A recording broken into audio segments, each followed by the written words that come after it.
seeing them again at the premiere, Mike was talking to me and he says like, I think you have my favorite scene of the movie. I said, which one's that? And he said, dude, the reaction people are having when you become punk rock Chad and you take the keys and you leave with the kids. He's like, that's my favorite moment because you as a character get to finally be punk rock.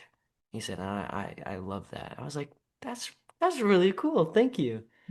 And I see the keys. I take the keys, and as a band, we get out of there, stranding my mom.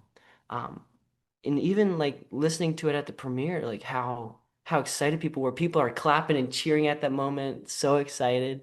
Um, Green Day, opening for Green Day at that point in the story is not guaranteed. We have no clue if it's real or not, but we're just gonna go for it. And I love that Chad finally got to have that moment of like, okay, all film, he's been like, is this even real, guys? Like, we don't have enough money. He's been very real. And finally, he gives into the punk rock. He's like, we're just gonna go for it.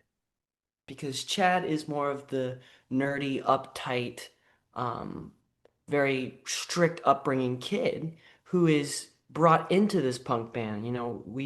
We talked about it as a crew. We're like, how does everyone know each other? And my idea was Chad is been has been friends with Tommy and Fred for forever since we were probably kids. Yeah. But I play the drums and I did it for like jazz club or whatever in school. And Tommy and Fred walked by jazz club and looked in and was like, there's drums and jazz. Can you play drums for us? Oh, I'm like, yeah, sure.